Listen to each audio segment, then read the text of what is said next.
आज इसी वीडियो में औरतों के मुतालिक सवाल किए जाएंगे। बहुत तैयार।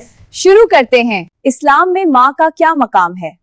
माँ के कदमों के नीचे जन्नत है। सवाल 2, नबी करीम अलैहि सल्लम के सबसे छोटी बेटी कौन थे? हज़रत फातिमा। सवाल 3, कुरान की वो सूरत जो औरतों के नाम पर है? सूरतुन निसा। बिल्कुल सही, बहुत खूब। सवाल 4, माँ के बारे में मशहूर हदीस क्या है? माँ के कदमों के नीचे जन्नत है। माँ के कदमों के नीचे जन्नत है। सवाल नंबर 5, क्या इस्लाम में औरत को विरासत में हिस्सा मिलता है? बिल्कुल, औरतों को भी हिस्सा मिलता है। बिल्कुल सही जवाब। सवाल 4, माँ के बारे में मशहूर हदीस क्या है? माँ के कदमों के नीचे जन्नत है। माँ के कदमों के नीचे जन्नत है। सवाल नंबर 5, क्या इस्लाम में औरत को विरासत में हिस्सा मिलता है? बिल्कुल, औरतों को भी हिस्सा मिलता है। बिल्कुल सही जवाब। सवाल 6, क्या औरत पर इल्म हासिल करना फर्ज है? टीम बी क्या कहती है? बिल्कुल, औरतों के लिए इल्म जरूरी है। बहुत अच्छे जवाब।